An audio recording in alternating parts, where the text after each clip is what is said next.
अस्सलाम वालेकुम मुअज़्ज़ज़ नाज़रीन। तैमूरी सल्तनत के तीसरे फरमारवा अलग बेग, जिनकी इल्मी खिदमत तकरीबन 550 बरस गुजर जाने के बाद आज भी तारीख के ईवानों में उजाला कर रही हैं। अलग बेग ना सिर्फ एक हुक्मरान थे बल्कि एक बुलंद पाया आलम भी थे। इल्म हय्यत के लिए इनके कारनामे नाकाबिले फरामोश हैं। अलग बेग का पूरा नाम मोहम्मद तुरगाई है। इनके वालिद शारख तैमूरी सल्तनत तैमूर के दूसरे हुक्मरान थे। अलग बेग 796 हिजरी बामुताबिक 1393 ईस्वी में सुल्तानिया में पैदा हुए।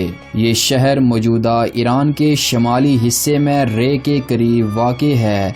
810 हिजरी बामुताबिक 1407 ईस्वी में सिर्फ 13 बरस की उम्र में इन्हें खुरासान के कुछ हिस्से का गवर्नर मुकर्रर किया गया। कम उम्री के बावजूद उन्होंने इन इलाकों का बहुत अच्छा इंतज़ाम किया। एक साल बाद शाहरुख ने अपने बेटे अलग बेग को तुर्किस्तान और मावराउन नहर का हाकम बना दिया। तकरीबन 30 बरस तक वो इस इलाके पर हुक्मरान रहे। इस अरसे में उन्होंने समरकंद को इस्लामी तहजीब व तमद्दन का आला मरकज़ बना दिया।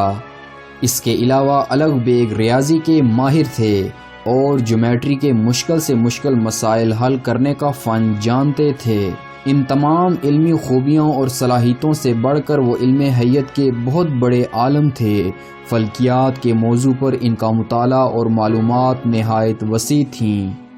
इस सिलसिले में तहकीक को तरक्की देने के लिए अलग बेग ने बहुत अहम और गिरां कदर खिदमत सरअंजाम दी। उन्होंने 832 हिजरी बामुताबिक 1428 ईस्वी में समरकंद शहर के जनूब में वाक़े एक पहाड़ी की दूसरी जानब एक रसदगाह की तामीर शुरू की।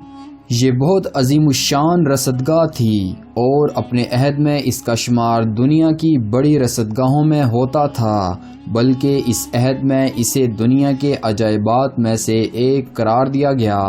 इस रसदगाह में फल्कियात के मुशाहिदे के सिलसिले में अहम तजर्बात किए गए।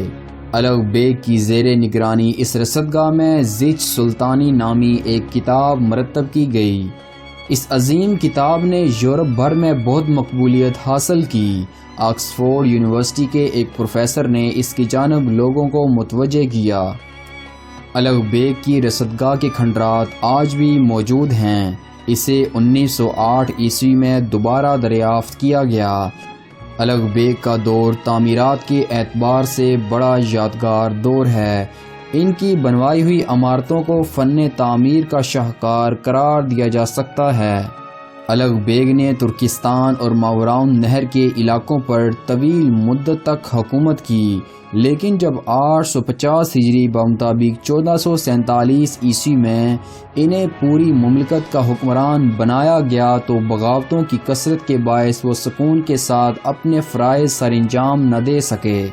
अलग बेग बहुत बहादुर इंसान थे और जंगों में अजीमत और शुजात के साथ लड़ते थे, लेकिन फितरी तौर पर इन्हें लड़ाई से दिलचस्पी न थी। वो एक इल्म दोस्त इंसान थे। अलग बेग अपने वालिद शाहरुख की वफ़ात के बाद हुक्मरान बने। चंद ही रोज़ बाद अलग बेग के अपने ही बेटे अब्दुल लतीफ़ ने इनके खिलाफ बगावत की और अपनी दादी गोहर शाद और इनके खद्दाम को कैद करके समनान ले गए। वहाँ से वो हिरात चले गए और इस पर काबज़ होकर अपने हुक्मरान होने का ऐलान किया, जबकि दूसरी जानब एक शख्स सुल्तान अब्दुल्ला ने शराज के किले पर कब्ज़ा कर लिया। उधर काबुल और गजनी में एक नई रियासत कायम करके कुछ और लोगों ने खुद मुख्तारी का ऐलान किया। इधर अब्दुल लतीफ़ जब अपने कैदियों को लेकर नेशापुर पहुँचे तो इन पर हमला किया गया। कैदियों को रहा कर दिया गया और अब्दुल लतीफ़ को गिरफ्तार कर लिया गया। अलग बेग ने सूरत हाल की संगीनी महसूस करते हुए फ़ौजी तैयारी की और खुरासान की तरफ रवाना हुए। उन्होंने दरियाए जीहूं को अबूर किया और वो अब्दुल लतीफ़ को मुआफ़ करने के लिए तैयार थे। उन्होंने अपने वज़ीर निज़ामुद्दीन को इस गर्ज से हिरात रवाना किया। इसी असना में अब्दुल्ला शराजी ने खुरासान पर हमला करके अलाउद्दौला के हर अव्वल दस्ते को जाम के मुकाम पर शिकस्त दी। جب علاء الدولہ نے دیکھا کہ بچ نکلنے کا کوئی راستہ نہیں تو اس نے مصالحت پر آمادگی ظاہر کی۔ اس نے عبداللطیف کو رہا کر دیا اور علاء الدولہ کے ساتھ صلح ہو گئی، لیکن یہ صلح زیادہ دن قائم نہ رہی۔ بعد میں الغ بیگ نے عبداللطیف کی فوج کی مدد سے علاء الدولہ کے خلاف کارروائی کی۔ ہرات سے 4 میل دور ترناب کے مقام پر خونریز جنگ کے بعد علاء الدولہ کو شکست ہوئی۔ اس نے مشہد میں جا کر پناہ لی اور اطاعت قبول کرنے کا بہانہ کیا، لیکن الغ بیگ ان کی چال میں نہ آئے اور آگے بڑھے اور انہوں نے ہرات اور اس کے قلعوں پر قبضہ کر لیا۔ پھر انہوں نے اسفرائن کی طرف پیش قدمی کی، جہاں انہوں نے فوج کو 2 حصوں میں تقسیم کر دیا۔ ایک کو عبداللہ شیرازی کے ساتھ بسطام کا محاصرہ کرنے کا حکم دیا، جبکہ دوسرا حصہ اپنے بیٹے عبداللطیف کی قیادت میں استر آباد کی طرف بڑھنے کا حکم دیا۔ اسی موقع پر ازبکوں نے ماوراؤن نہر پر حملہ کر دیا۔ عبداللطیف بعض وجوہات کی بنا پر اپنے والد الغ بیگ سے ناراض تھے۔ پہلے تو انہوں نے اپنے والد کو راضی کیا کہ وہ بلخ کی حکومت انہیں دے دیں، پھر انہوں نے اپنے والد کے خلاف بغاوت کر دی اور فوج لے کر دریائے جیہوں عبور کر لیا۔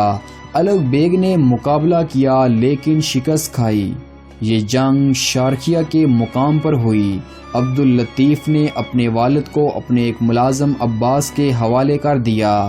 عباس نے الغ بیگ کو 10 رمضان المبارک 853 ہجری بمطابق 1449 عیسوی کو قتل کروا دیا۔ اس طرح علم و عرفان کا یہ دمکتا ہوا آفتاب صرف 2.5 سال کی حکومت کرنے کے بعد اپنے ہی بیٹے کے ہاتھوں شہید ہوا۔ الغ بیگ کو سمرقند میں اپنے دادا امیر تیمور کی قبر کے نزدیک سپرد خاک کیا گیا۔